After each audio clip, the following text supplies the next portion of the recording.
El descubrimiento de América para la corona de Castilla significó un momento de muchos interrogantes, sobre todo jurídicos y políticos. Momento de preguntas como ¿cuál era el derecho y la justicia en que fundaba la corona su presencia en las nuevas tierras? Sin dudas, representó un desafío jurídico. El problema que tenía la corona era definir con qué legitimidad gobernaría las nuevas tierras y súbditos en un marco de paz y justicia. Los juristas de la época estarían revisando las siete partidas, el espéculo y todos aquellos códigos y registros jurídicos, o incluso recurriendo a fuentes externas de lo jurídico para hallar la legitimación necesaria y de allí comenzar a diseñar o adaptar las leyes existentes para aplicar a las nuevas tierras. Había algunas cuestiones que los juristas maniobraban con mayor conocimiento, y esto era exactamente la cuestión de la adquisición de las nuevas tierras por descubrimiento y la posesión de ellas. Esta doctrina era la predominante en esas épocas. Incluso, siguiendo a Barrientos Grandon, en el espéculo y las siete partidas, se refería jurídicamente a estas situaciones de descubrimiento y posterior ocupación para la adquisición. No obstante, esta doctrina era insuficiente frente a la poca certeza que tenían los reyes de Castilla sobre su derecho a la posesión de las nuevas tierras respecto del emperador de Portugal sobre esas mismas tierras. Tal fue así que los mismos reyes católicos solicitaron en abril de 1493 al Papa Alejandro VI que les concediera tales islas y tierras descubiertas y por descubrir a través de las bulas. Esta era una práctica jurídica muy habitual en esas épocas, desarrollada desde el Bajo Medioevo. Esta práctica estaba prevista en las siete partidas, en la sección donde se desarrollaba el subtítulo de ¿Por qué maneras se gana el señorío del reino? Muchos juristas europeos admitían la potestad papal para conceder territorio a los príncipes. Fue así como, a través de estas dos herramientas jurídicas, las siete partidas y las bulas con la donación papal, que los reyes católicos pudieron justificar su derecho a descubrir y a ocupar las islas y todas aquellas otras que se pudieran descubrir. Herramientas del sistema jurídico europeo, puntualmente del derecho común. Esta situación llevó al diseño de una estructura jurídica novedosa, conocida como el derecho indiano. Fue así como por primera vez en la historia una potencia occidental cristiana se cuestionó moral y jurídicamente la justicia de su presencia en el Nuevo Mundo. Se discutiría a sus interiores la legitimidad de sus actuaciones frente a las personas que habitaban las tierras descubiertas, como así también a los eventuales derechos que sobre tales tierras podría ejercer. Para responder a sus preguntas iniciales y frente a los cuestionamientos morales recién mencionados, las Indias jurídicamente fueron consideradas territorios incorporados. Esto se debió al carácter de bien ganado que se determinó en las tres bulas alejandrinas. Con estos documentos dotó el sumo pontífice el carácter de bien ganado y con las posteriores declaraciones reales fue que se estableció su condición jurídica de territorio incorporado, con la particularidad que no sería enajenable ni apartada de la corona de Castilla. Tal fue así que a lo largo de los años, y muy marcadamente a partir de Carlos I, en el título Los Reyes quedó incorporado el territorio de las Indias a Castilla. Vemos esto, por ejemplo, en el título del mencionado Don Carlos I como Rey de las Españas y de las Indias. Esta situación jurídica quedó plasmada en la recopilación de las Indias de 1680.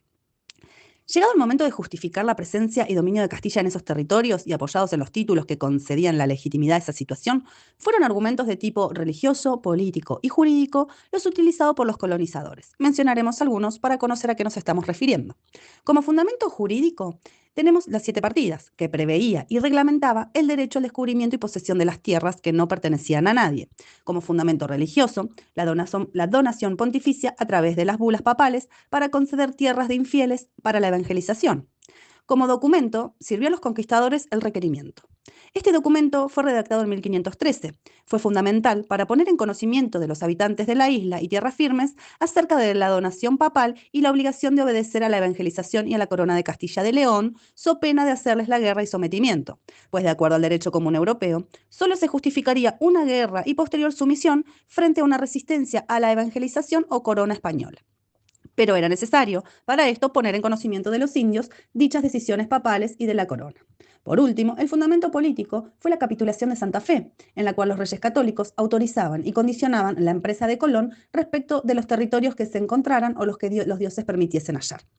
Independientemente de todos estos títulos y documentos que justificaban para la corona su presencia y posesión de las tierras nuevas, el problema que tuvieron esos títulos en primera instancia fue que no todos los indios podían leer ni entender lo que les decían, y en cuanto consiguieron algún habitante natural que les entendió, éste solamente reconocería a un dios como dueño de todo, pero no reconocería jamás a un papa como dueño y señor de sus tierras para poder regalarlas, como tampoco aceptaría los malos tratos de parte de los conquistadores de Castilla, que estaba recibiendo gran parte de la población natural.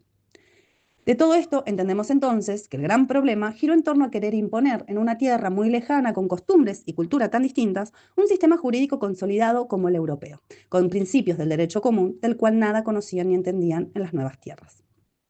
Finalmente, el aspecto más significativo, que influenció en el derecho indiano, resulta de los aportes que hizo Francisco de Vitoria con la introducción del concepto de diversidad, derecho natural y derecho de gentes, que fue el antecedente del derecho internacional. Aportes desde un ámbito espiritual absolutamente. A partir de sus escritos, podríamos pensar que hubo como una especie de cambio de paradigma respecto de los justos títulos y legitimación de la conquista en sometimiento de los indios. A partir de este cambio, se comenzó a tener en cuenta e incorporar en las prácticas la idea de un sometimiento pacífico y voluntario de los naturales y sobre todo de las ideas de comunicación y comercio, sin dejar de lado la donación papal como principal causa del señorío sobre las nuevas tierras. En el derecho indiano se afirmaba la validez de la donación papal y los otros justos y legítimos títulos. Las ideas introducidas por Victoria surgieron como respuesta a unas quejas religiosas realizadas años antes de los malos tratos y pésimas condiciones en que se encontraban los habitantes naturales de las nuevas tierras, circunstancia que no se concedían con la evangelización.